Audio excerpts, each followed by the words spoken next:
Salam sejahtera untuk kita sekalian. Assalamualaikum warahmatullahi wabarakatuh. Om Swastiastu, Namo Buddhaya, salam kebajikan. Sahabat pendidikan dimanapun berada, perkenalkan nama saya Marsyata Kaliwang, NIM 240101031 dari Fakultas Pendidikan Agama Kristen kelas A4.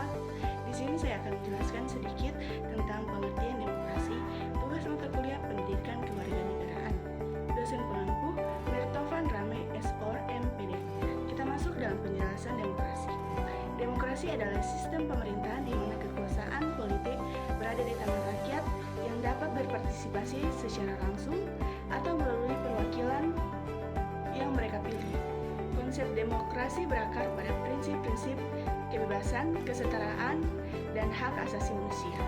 Berikut adalah penjelasan secara rinci mengenai materi demokrasi. Yang pertama, pengertian demokrasi.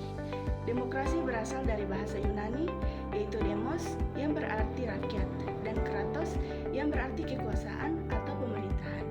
Jadi, secara harfiah, demokrasi berarti pemerintahan oleh rakyat. Dalam praktiknya, demokrasi melibatkan mekanisme di mana rakyat memiliki hak untuk memilih dan membuat keputusan mengenai kebijakan publik. Yang kedua, ada ciri-ciri demokrasi. Beberapa ciri utama demokrasi. Yang pertama, kedaulatan rakyat. Kekuasaan tertinggi berada pada rakyat yang memilih wakilnya untuk menjalankan pemerintahan. Yang kedua, pemilu yang bebas dan adil. Rakyat dapat memilih pemimpin melalui pemilihan umum yang dari intimidasi dan kecurangan. Yang ketiga, hak asasi manusia. Di dalam demokrasi, hak-hak dasar setiap individu harus dihormati dan dilindungi seperti kebebasan berbicara, berkumpul, dan beragama. Yang keempat, kebebasan pers. Media massa berfungsi sebagai alat pengawasan terhadap kekuasaan pemerintah dan memastikan informasi dapat diakses oleh publik. Yang kelima, ada pluralisme. Pengakuan terhadap keberagaman dalam masyarakat, baik itu suku, agama, budaya, maupun pandangan politik. Selanjutnya ada jenis-jenis demokrasi. Terdapat dua jenis utama demokrasi. Yang pertama, demokrasi langsung. Dalam sistem ini, rakyat secara langsung terlibat dalam pengambilan keputusan.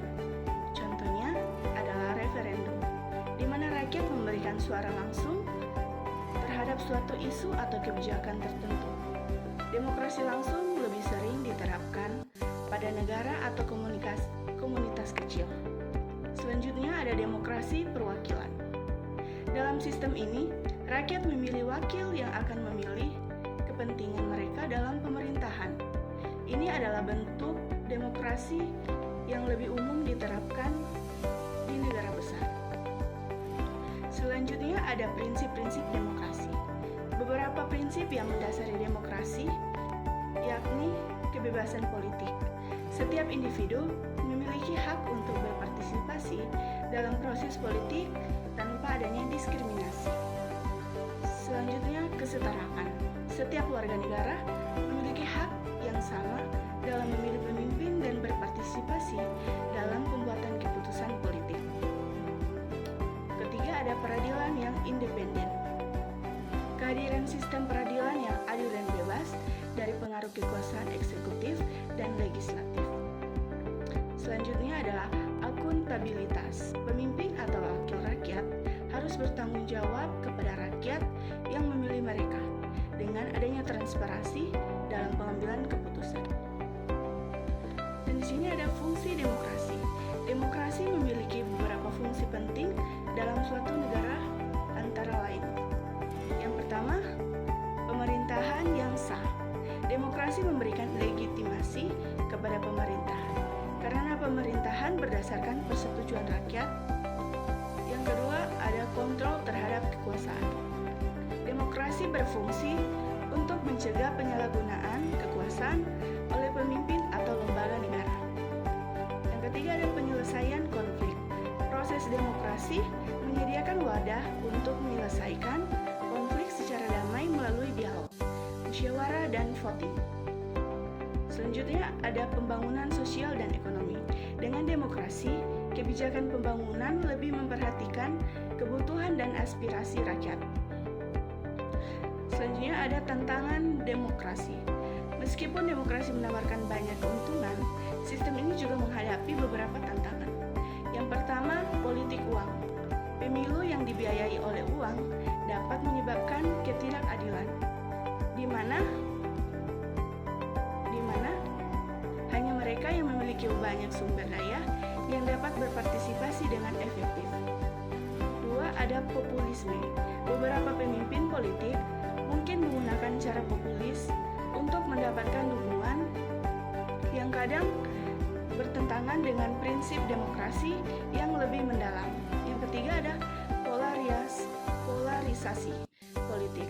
Ketegangan politik yang sangat tinggi bisa merusak kohesi sosial dan membuat proses demokrasi lebih sulit. Selanjutnya ada partisipasi yang rendah. Beberapa negara menghadapi masalah dengan rendahnya tingkat partisipasi rakyat dalam pemilu atau dalam proses politik secara umum. Selanjutnya ada demokrasi di Indonesia. Di Indonesia, demokrasi mulai berkembang dengan pesat setelah reformasi tahun 1998.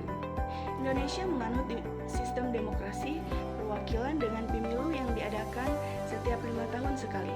Presiden dipilih langsung oleh rakyat dan ada pula sistem multipartai yang memberi kesempatan kepada berbagai kelompok politik untuk berpartisipasi dalam pemerintahan.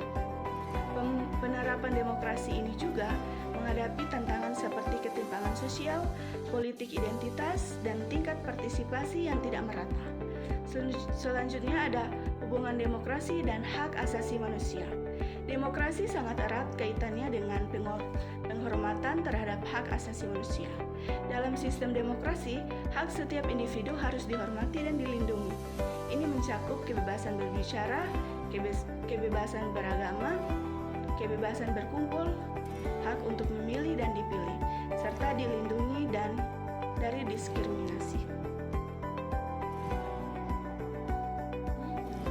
Kita masuk dalam kesimpulan. Demokrasi bukan hanya sekedar sistem politik, tetapi juga sebuah nilai dan budaya yang mendorong kebebasan, keadilan, dan kesejahteraan bagi seluruh rakyat. Meskipun sistem ini memiliki tantangan, demokrasi tetap dianggap sebagai bentuk pemerintahan yang paling cocok untuk memastikan hak-hak rakyat terlindungi dan negara berjalan dengan transparansi serta akuntabilitas. Sekian penjelasan saya mengenai demokrasi, semoga bisa bermanfaat bagi kita semua.